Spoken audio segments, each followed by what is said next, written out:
And I'm going to call on that gentleman right there. Right there.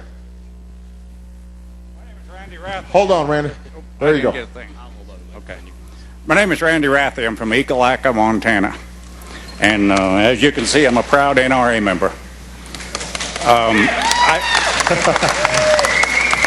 There you go.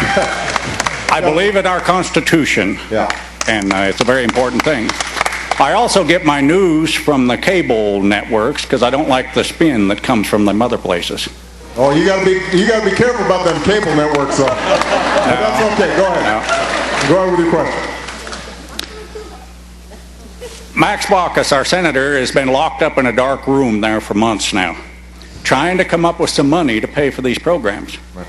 And we keep getting the bull. That's all we get is bull. You can't tell us how you're going to pay for this. You're saving here, you're saving over there, you're going to take a little money here, you're going to take a little money there, but you have no money. The only way you're going to get that money is to raise our taxes. You said you wouldn't. Max Baucus says he doesn't want to put a bill out that will, but that's the only way you can do that. Well, I'm happy to answer the question. Okay, thank you. Look, you are absolutely right that I can't cover another 46 million people for free. You're right. I can't do that. So we're going to have to find some resources. If people who don't have health insurance are going to get some help, then we're going to have to find money from somewhere.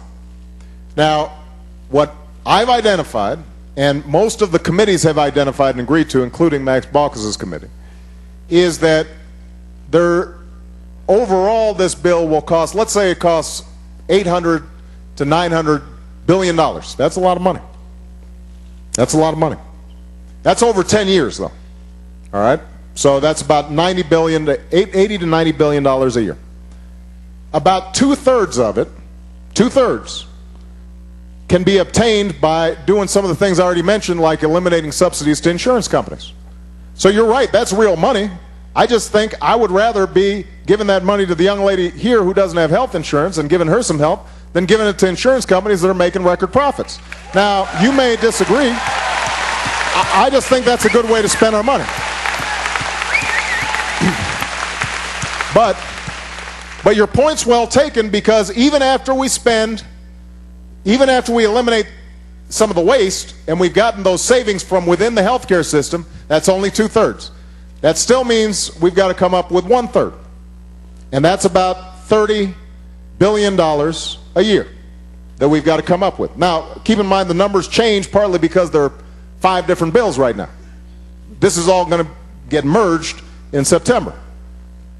But let's assume it costs about $30 billion a year over 10 years. We do have to come up with that money. When I was campaigning, I made a promise that I would not raise your taxes if you made $250,000 a year or less. That's what I said.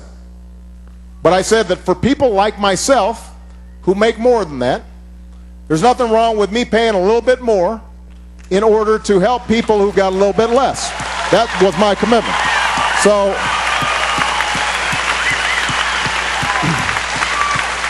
So what I've said is, let's for example, this is the solution that I originally proposed. Some members in Congress disagree, but we're still working it through. What I've said is we could lower the itemized deductions that I can take on my income tax returns every year, so that instead of me getting 36%, 35% deductions, I'll just get 28%, like people who make less money than me. If I'm writing a check to my local church, I don't know why Uncle Sam should be giving me a bigger tax break than the person who makes less money than me, because that donation means just as much. If we just did that alone, just that change alone, for people making more than $250,000, that alone would pay for the health care we're talking about. So my point is, number one, two-thirds of the money we can obtain just from eliminating waste and inefficiencies. And the Congressional Budget Office has agreed with that. This is not something I'm just making up. Republicans don't dispute it.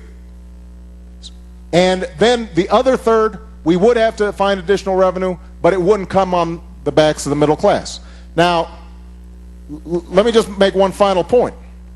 I know that there's some people who say, I don't care how much money somebody makes, they shouldn't have to pay higher taxes. And I respect that opinion. I respect that view. But the truth of the matter is that we've got to get over this notion that somehow we can have something for nothing. Because that's part of how we got into the deficits and the debt that we're in the first place.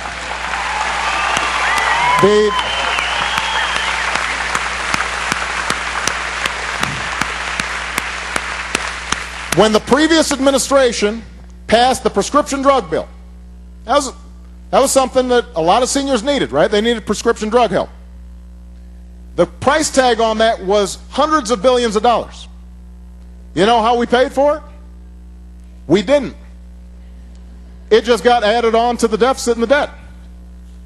So it amuses me sometimes when I hear some of the opponents of health care reform on the other side of the aisle or on these cable shows yelling about how we can't afford this when Max and I are actually proposing to pay for it, and they passed something that they didn't pay for at all and left for future generations to have to pay in terms of debt.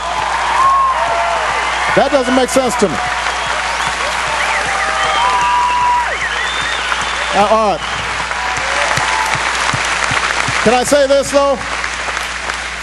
Randy, I appreciate your question, the respectful way you asked it, and by the way, I believe in the Constitution, too. So thank you very much. Appreciate it.